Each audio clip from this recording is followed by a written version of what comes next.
देखा कितना गुस्सा, कितना क्रोध। यज्ञ की सफलता में काम, क्रोध, मोह, लोभ, अहंकार निकट भी नहीं होना चाहिए। निकट भी वो यज्ञ चाहे पांडवों का हो और वो यज्ञ चाहे वर्तमान में सतगुरु रामपाल जी परमेश्वर जी ने हम आत्माओं को दिए हैं रोजाना करने के लिए, या चाहे आश्रमों में भंडारा हो, चाहे यज्ञ हो, निकट भी नहीं होना चाहिए, आसपास भी। तो भीम किस प्रकार से आग बबूला हो रहा है नेवले की बातें सुन के। तनिक भी विचार नहीं किया कि नेवला और मनुष्य की भाषा में बोल रहा है, जरूर कोई न कोई बात है, सुनना चाहिए ध्यान से। तुरंत गुस्से में आ गया। और यही गुस्सा भाई और बहनों हमारे सतलोक आश्रम से जुड़े भाई बहन, यही क्रिया आश्रमों से जुड़े भाई बहन अपना रहे हैं।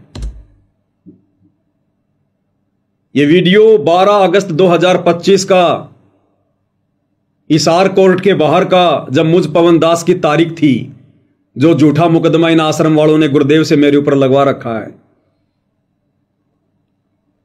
उस दिन इन्होंने हमारे वकील के माध्यम से संदेशा दिया कि पवन दास को कहे हमसे कॉम्प्रोमाइज कर ले, समझौता कर ले। दास ने मना कर दिया कि भैया मैं तो समझौता नहीं करूंगा, मुकदमा तुम लोगों ने किया, सोच समझ के करना चाहिए था। अगर तुम्हें लग रहा है कि हमने गलती कर दी तो भैया फैसला आने दो, अब तो ये कोर्ट में है, जज के हाथ में है ये, मैं तो समझौता नहीं करूंगा।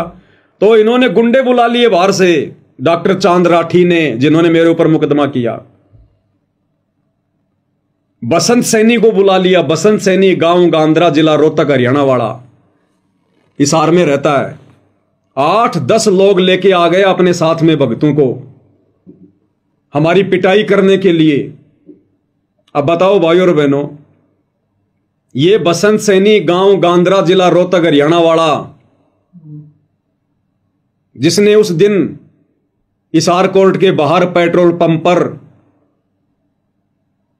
हमला किया भक्तों के ऊपर, दास तो इनके हत्थे नहीं चढ़ा। दास तो किसी पुलिस वाले के साथ था, इसलिए उसके साथ में दास उसकी गाड़ी में बैठ के चला गया। पीछे से 2 भाई थे, जयपुर से मनोज जी और राजस्थान के दौसा के महुआ से मुकेश जी, वो मेरे साथ गए हुए थे। उन दोनों को इन सारनामी लोगों ने, सतलोक आश्रम वालों ने, इस बसंत सैनी ने, जो बसंत सैनी सतलोक आश्रम धनाना में, मुंडका में, सिंहपुरा में जो पाठ करता है, गरीबदास जी की वाणियों पर बैठकर पाठ करता है, देखो किस प्रकार से इन भक्तों की पिटाई कर रहे हैं। तो गुस्सा, अहंकार, ये तो इनकी नाक के ऊपर है। देखो ये नीली शर्ट वाला, नीली टी शर्ट वाला, ये बसंत सैनी, ये कोड़ियों से मार रहा है। ये भक्तों को सार नाम देता है, उस आश्रम में भक्तों को सार नाम। और यहां देखो किस प्रकार से भक्तों को जानवरों की तरह पीट रहा है। तो भाइयों और बहनों, कैसे इन आश्रमों में की जाने वाली यज्ञ सफल होंगी? अरे युधिष्ठिर में तो जरा सा अहंकार आया था, उस अहंकार के चलते भी उसकी यज्ञ संपन्न नहीं हुई। और ये लोग यज्ञ करने वाले, पाठ पर बैठने वाले, लोगों को सारनाम देने वाले बसंत सैनी जैसे हमारे भगत, ये भक्तों को सरेआम मार रहे, पीट रहे रोड पर। तो सोचो इनके आश्रमों में जितनी भी धर्म यज्ञ होती हैं, वो चाहे कबीर जी का प्रकट दिवस हो, चाहे संत रामपाल जी का अवतरण दिवस हो, चाहे गरीबदास जी का बोध दिवस हो, चाहे दिव्य धर्म यज्ञ दिवस हो, चाहे निर्वाण दिवस हो, कुछ भी हो, इनका कोई यज्ञ सफल नहीं है। कोई भी यज्ञ इनका संपन्न नहीं होता है। सारे यज्ञ इनके आधे अधूरे। भक्तों के दान का पैसा निष्फल, बेकार। ज्योति पाठ का पैसा गटर में जा रहा है। भाई और बहनों, ये भक्ति विधान से तुम्हें बताया जा रहा है। मैं पवन दास को अपनी तरफ से कुछ नहीं बता रहा, इतिहास गवाह है, इतिहास। युधिष्ठिर में तो जरा सा अहंकार आया था, लोगों की मान बढ़ाई से भरी बातें सुनकर। और यहां इन आश्रमों में पाठ करने वाले, पाठ पर बैठने वाले, गरीबदास जी की अमृतवाणियों को पढ़ने वाले, ये बसंत सैनी जैसे सारनामी लोग भक्तों को कैसे रोड पर कोड़ियों से मार रहे हैं। तो सोचिए कैसे ऐसे लोगों के द्वारा की गई यज्ञ संपन्न होगी। गुस्सा इनकी नाक पर। अभी दास ने एक वीडियो बनाया था जो इन सतलोक आश्रम वालों ने महिम 24 चबूतरे पर महम चौबीसी खाप के लोगों के द्वारा सतगुरु रामपाल जी का सम्मान करवाया था, तो दास ने उस पर वीडियो बनाया था कि भैया इस प्रकार का सम्मान हमारे गुरुजी नहीं करवाते, जब तक कोई उनका भगत नहीं बनता है, उनकी मर्यादाओं में नहीं है, ये हुक्का बीड़ी सिगरेट पीना नहीं छोड़ता है। ऐसे किसी भी व्यक्ति से जिसको ढेड की श्रेणी में लिया गुरुदेव ने, हुक्का पीने वाला ढेड, नशा करने वाला ढेड, मांस खाने वाला ढेड, शराब पीने वाला ढेड, आन उपासना करने वाला ढेड, मंदिर में जाने वाला ढेड, गुरुदेव ने इन सबको ढेड की संज्ञा दी है काफिर के अंग में। तो दास ने कहा कि ऐसे ढेडों से सतगुरु रामपाल जी सम्मान नहीं करवाते। इस बात से आग बबूला हो गए और उन खाप पंचायत के प्रधानों के साथ मिलकर ये सतलोक आश्रम वाले कॉन्फ्रेंस कर रहे हैं। और कॉन्फ्रेंस में कौन कौन बैठे हैं? विकास सिंहपुरिया, चांद राठी, हरियाणा का स्टेट कोऑर्डिनेटर अमन गोदारा, मुख्य लोग। और क्या अपने विचार व्यक्त कर रहे हैं भाई और बहनों, इनके शब्द सुनना। कह रहे पवन दास अगर हमारे खाप पंचायतों की बेइज्जती करेगा हमारा रंग बदल जाएगा, हमसे बर्दाश्त नहीं होगा।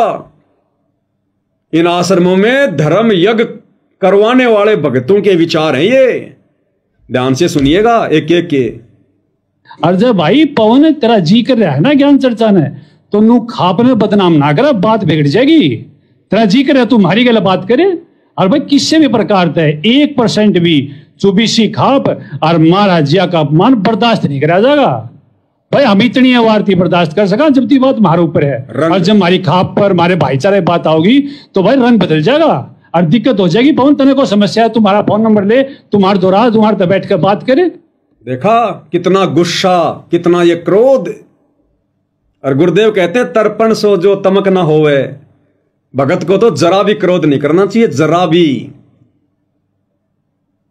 परमात्मा कहते हैं मन लाग्यो मोरो यार फकीरी में। अरे भला बुरा सबका सुन लीजिए, कर गुजरान गरीबी में, मन लागो मेरो यार फकीरी में। फकीरी यानी भक्ति, कि भगत के तो ये भाव होना चाहिए कि मेरा तो भक्ति में मन लग गया। अब चाहे कोई मेरी बेइज्जती करे, चाहे मेरी खाप पंचायत की बेइज्जती करे, चाहे कुछ भी करे, बस मैं तो भक्ति में मगन हूं। और ये लोग, हमने सच को सच कह दिया, उक्के पीने वाले को ढेड कह दिया जो गुरुदेव ने कह रखा है, तो इनको मिर्ची लग गई। और अपने भगत की बातों का समर्थन ना करके, अपने भगत भाई बहनों की उन बातों का, जो बातें गुरुदेव ने सत्संगों में कही, उनका समर्थन ना करके, और हुक्का पीने वालों की बातों का समर्थन कर रहे हैं ये सारनामी लोग, जो इन आश्रमों में तुम्हारी यज्ञ करवाते हैं, तुम्हारे पाठ करवाते हैं, और कह रहे रंग बदल जाएगा, रंग, बात बिगड़ जाएगी पवन दास। तो ये तो युधिष्ठिर के भी बाप हैं, युधिष्ठिर के भी बाप। तो सोचिए भाई और बहनों, वर्तमान में इन लोगों के द्वारा तुम जो पाठ करवा रहे हो, आश्रमों में जाकर ज्योति करवा रहे हो, हवन करवा रहे हो, तुम्हारे यज्ञ कैसे सफल होंगे? जिंदगी में सफल नहीं हो सकते, जिंदगी में। आगे हरियाणा के स्टेट कोऑर्डिनेटर अमन गोदारा जी के विचार सुन लो। कहते हैं उस पवन दास को या तो वो मान जाए सीधा सीधा, या तो माफी मांग ले, नहीं तो मुकदमा कराएंगे और उसको घसीट के लेके आएंगे। वो ढूंढा भी ना पावे, ढूंढा भी। ये अमन गोदारा जी के विचार हैं, ये स्टेट कोऑर्डिनेटर के, हरियाणा की संगत के मार्गदर्शक के। ये क्या मार्गदर्शन करते होंगे संगत का? गुस्सा तो इनके नाक पे बैठा है, शैतान तो इनके नाक पे बैठा हुआ है। क्या कह रहे हैं गोदारा जी? उस पर अंकुश न्यू लगेगा, जैसे ही भी इन्होंने बता दी कि तो माफी मांगे ना FIR होगी, और ये जैसे FIR करवाओगे तो उसका ब्योत नहीं उरे ना जा। और हम भी सारे भाई, हम भी अपनी जितनी भी वो, हम भी FIR करवाओगे। ऐसी बात थोड़ी हम उन्हें छोड़ देंगे। राजी राजी मान जाएगा ठीक से ना, हम उन्हें फेर घसीटा, पहले भी घसीटा था, बताओ, वो ढूंढा भी ना पावे। बताओ, कहते हो राजी राजी मान जा तो ठीक है, नहीं तो उन्हें घसीट कर लावांगे, और पहले भी घसीटा था उसने। ये स्टेट कोऑर्डिनेटर अमन गोदारा के विचार है, जिसको देखकर लाखों की हरियाणा की संगत चल रही है आंख बंद करके। तो बताओ भाई और बहनों, कैसे इन आश्रमों में तुम भाई बहन जो पाठ करवा रहे हो, यज्ञ करवा रहे हो, ये धर्म भंडारों के नाम पर जो ये मार्केटिंग हो रही है, भीड़ इकट्ठी की जा रही है, कैसे तुम्हारी यज्ञ सफल होगी? जिंदगी में सफल नहीं हो सकती, जिंदगी में। तो आगे फिर युधिष्ठिर का अभिमान तोड़ने के लिए श्री कृष्ण जी रूप में परमेश्वर रामपाल जी ने अजब गजब लीला की। परमेश्वर ने खुद एक नेवले का रूप बनाया और इंसानी भाषा में बोलकर धर्मराज युधिष्ठिर को कहा कि जो तू अपने मन में सोच रहा ना कि मेरी योग सपन हो गई है, मैंने निस्वार्थ भाव से यज्ञ की है, तो नेवले रूप में परमात्मा कह रहे हैं कि तूने निस्वार्थ भाव से यज्ञ नहीं की। मैंने तेरी यज्ञ की जांच कर ली, तेरी यज्ञ सफल नहीं है। अब वो पांडव समझ नहीं पाए इस बात को। तब सोच छल छिद्र करते हुए पूज्य गुरुदेव भगवान श्री कृष्ण रूप में क्या कह रहे हैं कि हे नेवले, आप तो कोई महात्मा लगते हो। भाई महात्मा ही है। परमेश्वर रामपाल जी ने स्वयं नेवला रूप बनाया, सतगुरु जो चाहे सो करी। बोले आप तो कोई महात्मा लग रहे हो, आप कृपया थोड़ा विस्तार से समझाओ, थोड़ा विस्तार से। क्योंकि भाइयों और बहनों, अगर श्री कृष्ण रूप में परमात्मा संदेशा दे, उपदेश दे, वो युधिष्ठिर कभी नहीं मानने वाला। क्योंकि घर का जोगी जोगना, बाहर का जोगी सिद्ध, दीपक तले हमेशा अंधेरा रहता है। जैसे पूज्य गुरुदेव भगवान पिछले 25 वर्षों से थक गए कह कह के, उनके घर वाले, उनके बेटा बेटी, भाई बंधु रिश्तेदार, ये कोऑर्डिनेटर आज तक नहीं समझ पाए। तो परमात्मा ने दूसरा तरीका अपनाया। अब ये नेवला समझाएगा कि धर्मराज युधिष्ठिर तेरी यज्ञ संपन्न क्यों नहीं है। और भाई और बहनों, हमने विशेष तौर पर शिक्षा लेकर आगे बढ़ना है। अगर हम अपने पूज्य गुरुदेव भगवान को भोग लगाएं, हमारे घर पर कोई भगत भाई बहन आ जाए या हमारे घर पर कोई साथ संगति है, तो किस प्रकार से हमने आधीन भाव से, दास भाव से उन भगत भाई बहनों की जी जान से, तन मन धन से सेवा करनी है। कितने प्रेम पूर्वक हमने उनके साथ व्यवहार करना है। ये सारी बातें आज मालिक के आशीर्वाद से इस वीडियो में समझ में आएंगी। हमारे विशेष भाव बनेंगे आज के बाद। ये वीडियो पूरा देखने के बाद जब हम गुरुदेव को फिर कल भोग लगाएंगे, हमारे भाव इतने जो है बदले हुए होंगे, हमारे विचारों में जो है तब्दीली आ चुकी होगी। हमारा जो नजरिया है भगत भाई बहनों को देखने का, उनकी सेवा का, वो चेंज हो चुका होगा आज के इस वीडियो के बाद, यदि मालिक ने दया करी तो। अब नेवले के रूप में परमात्मा उसको एक कहानी बता रहे हैं। कहानी परमात्मा नेवले के रूप में कह रहे हैं कि मेरा आधा शरीर सोने का है। और वो आधा शरीर सोने का क्यों बना? किसी धर्मात्मा, किसी भगत के घर पर भोजन करने से उस भगत ने किस भाव से साधुओं को भोजन करवाया, और साधु के भोजन करने के बाद वो नेवला जो उस घर में छुपा हुआ था, उसने नीचे दाने खा लिए कुछ। उन दानों के खाने से आधा शरीर सोने का बन गया। उस भोजन खिलाने वाले भगत ने किस भाव से भोजन कराया था। कहते मेरा आधा शरीर तो सोने का बन गया। उसके बाद मैं धरती पर कोई ऐसा धर्मात्मा ढूंढ रहा हूं, ऐसा कोई दानवीर ढूंढ रहा हूं, उस ब्राह्मण जैसा। मैं हर यज्ञ में जाके भोजन करता हूं, लेकिन मेरा शरीर सोने का नहीं बन रहा। आज मैं ये सोचकर तेरा नाम सुनकर कि युधिष्ठिर बहुत बड़ा दानवीर है, बहुत बड़ा धर्मात्मा है, निस्वार्थ भाव से जो अमल भंडारे करता है, यज्ञ करता है, और मैंने तो तेरा भोजन खा के देख लिया, मेरा शरीर तो चेंज नहीं हुआ, पूरा शरीर सोने का नहीं हुआ। अगर तू उस ब्राह्मण के जितना भी दानवीर होता, तेरी सच्ची नीयत होती, तेरे भाव सही होते, तो तेरी यज्ञ का ये भोजन खाकर आज मैं पूरा सोने का बन जाना था। लेकिन मैंने भोजन कर लिया, लेकिन मेरा शरीर पूरा सोने का नहीं हुआ। तेरी यज्ञ असफल है।